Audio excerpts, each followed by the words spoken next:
what happens if you make truly the best puer you're capable of without really considering expense, cost, effort, and you really just focus on what tea that really, really makes your heart sing, tea that's not available anywhere else, tea that is what was really meant to be, like pure, unspoiled, strong, yet elegant.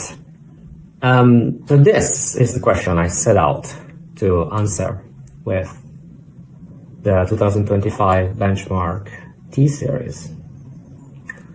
Forget for a moment price, forget market dynamics, forget names, and just focus on extraordinary, not otherwise possible to experience. And this doesn't mean that we have tea that's only extremely expensive, of course, but it means that we focus much more on the price-quality ratio. So we might sell a cake that's 250 US or one that's 1,000 US. Both will be worth that. In fact, it will be worth about twice as much, that, if my experience is, with everything that we know, outside of very, very specialist collector circles, these teas are just not available. And when they are, in collector circles, they're so expensive. And a lot of it is the price we acquire it, but a lot of it is also the effort.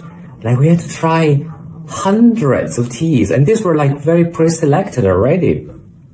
And, like making single tree productions as well, and like making very small gardens and like not blending together a lot of different leaf. And, insisting for the tea to be processed in a proper way. All of this is a phenomenal, monumental amount of work. It's really like obsession level. Like, there's no other way of putting this. For example, I say we don't really think about names so much because some of our teas have been from Myanmar and especially Laos. And I got one tea here. So these are maybe, I made like 3 teas I've been drinking yesterday. It's like at the 10th steep. So I just made like a long steep to see what I get out of them, because they're so good that they just go on and on and on, like 10, 15, 20 steeps. Anyway, one of this, it's on the Puerh. So Puerh is in north of the Guilin area. It's on the Laos side. This is better than anything I've tried on the Yivu side, because it's picked once a year. Anything in Yivu, on the Yivu China side, is picked 3 times a year by now. You might have gotten an amazing one when these trees were first discovered in the forest 10 years ago, but at the time, they wouldn't have been just this. It would have been blended with a lot of other material. And gosh, when I tried this, it's, wow, the strength of it. It's like you really, really can feel this has only been picked once a year as opposed to 3 times a year. And as it happens, this is not even particularly expensive. Let's try now. I have to. I was really, really, really blown away. Like often people think Laos side material is not as good as Yivu, and it is true, quite a lot of Yivu can be, but very, very good Laos can be better than the corresponding side. You get this in Tianmensan area as well, quite a lot, which is quite near that. On the Laos side, you get like bigger, wilder trees. But most of it, it's the fact that the trees are not so picked. In Yivu, they're picked a lot, so it's a battle. There's a lot of tea and terroirs I really like, but it's always a battle to find the one that still have the original strength that really, really attracted us to Puerh. Let's try it. Wow. Obviously this is what we love about true Guilin tea. The wild strength combines the best of a Mengai with the best sweetness and depth of a Yivu. But when you get only picked once a year, like the strength is even more.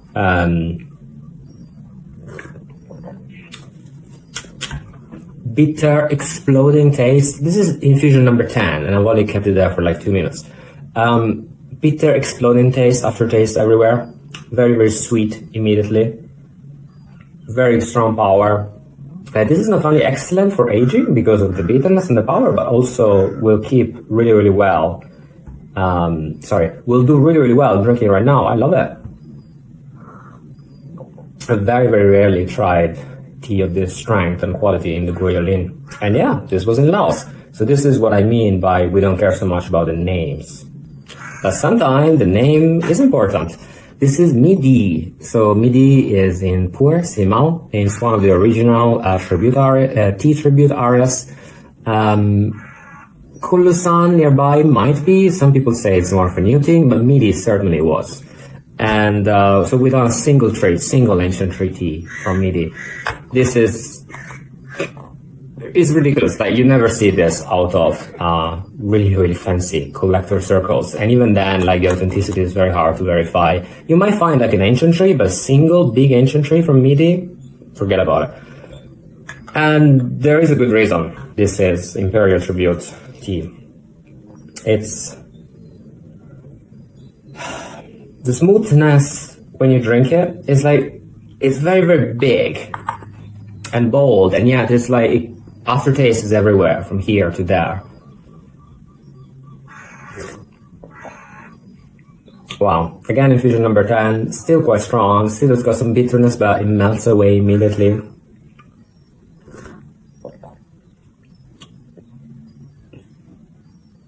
The emperors, they knew what good tea was. Like, there's no other way of putting this. It's like, it's so elegant in a way that, you know, sometimes you have like a nice Kurdistan or Midi, and it can, or maybe even a nice Bingdao, and it kind of hints at that, like really, really refined, high tones, sweet. In this case, it's more honey sweet than sugar sweet tones, but this is great. Again, best tea of its category I ever tried. And finally, here is a Juyamen. So Juyamen is in Ibang, small leaf tea, known for being very elegant. I mean, all teas that we have are quite elegant, although arguably the better feature of the Laos was much more the strength. But, you know, all good teas will have both elegance and strength. By elegance, I mean sweet, thick, rich, and by strength, I mean bitter aftertaste, but not astringent. Like, the astringent taste doesn't remain in the mouth. So this is Juyamen. This is a different kind of sweetness, like a flowery. Yeah, it's kind of like the sweetness you get in Yibang, in Mansong, very often. Flowery, quite long-lasting. The texture is very thick, actually. Yeah, the texture is the thickest of the three. So these are just 3 examples, but we've done quite a lot of tea. I'm going to introduce to you now the lineup for the first 70s. So we have Laos Cha Wang. So Laos Cha Wang we did last year. All the teas last year sold out immediately. This was one of the 7 of last year. So Laos Cha Wang, the texture is extremely rich. This is in Chongquan, which is a little bit more far from the border, and it's thicker than almost any tea you can find in Yunnan. So that's quite a thing. It's really, really elegant, thick tea. It's not as strong and powerful, but it's very, very thick. The other Laos I just mentioned, so it's on the duo issue side. We'll probably call this Laos Ba Wang. Ba is kind of like dominant, so like dominant king. This is the tea I just tried for the first time. I just tried on the first tea I tried. Strong, powerful, really strong Goyolin, deep forest feeling, stronger than you find in a lot of Yivu.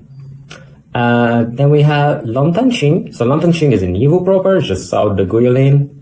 This is a very, deep forest, kind of flower, fruits, very, very sweet, even though it's quite young tea.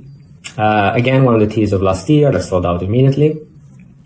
Then we have a Temensang Gusu. Last year we did Danju, or single tree. This year we're making ancient trees blend together. This is a properly great Temensang. I've been searching for Temensang for a long, long time, and last year's Danju were quite amazing.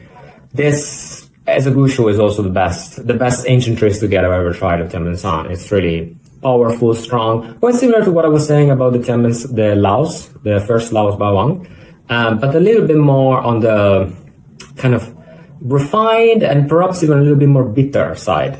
Very, very good tea. Again, both you can drink now if you like very strong taste, but also for aging.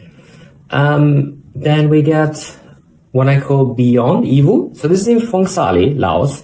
This is a very, very much textbook Yivu profile. And these are Danju. So single trees, these are massive, 3 kilos or more of Maosha. The chi is amazing. It's really moving. Yeah, it's really like moving you a lot. It's like really, really strong, full body experience. Not, other teas have got a similar thing going on as well, but I would say this is the main feature of the Espanyol Yivu. Then we have Xinyu Tang, or Rhinoceros Pond. This is in Menghai. It's this is also single tree, so it's also really, really, really refined tea. Some people compare it to Lao Banjian. This is in Pasha, but the smoothness of it is excellent. The elegance, it's how to put it? It's got this it's got both minerals and floral sweet, and at the same time quite strong Menghai bitterness to it. And because the single tray is also really, really refined, another excellent tea. And then we have Walong. So Walong is in Manjuan. This is another very sweet forest-like tea. We like Manjuan a lot. It's very, very similar terroir to Yivu. And particularly this Walong are very sweet, soft, elegant, very, very easy to drink. A little bit similar to Lontan Ching, but with a little bit more of this kind of Manjuan candy-like sweetness. And I think that was 7. So these are the first 7 teas we'll be releasing this year. And all of them have been selected through hundreds. And even in a specific garden, we tried so many samples of different groups of teas, so many micro gardens. And finally, we came up with this selection. I hope you can partake of it. It's really, really quite extraordinary.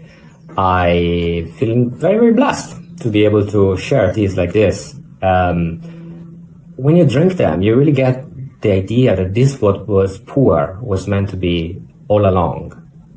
And that everything else that's kind of blends that are very big, blends with a very, very big areas, or not first flush, different kind of varietals, not gushu, not 100% pure gushu.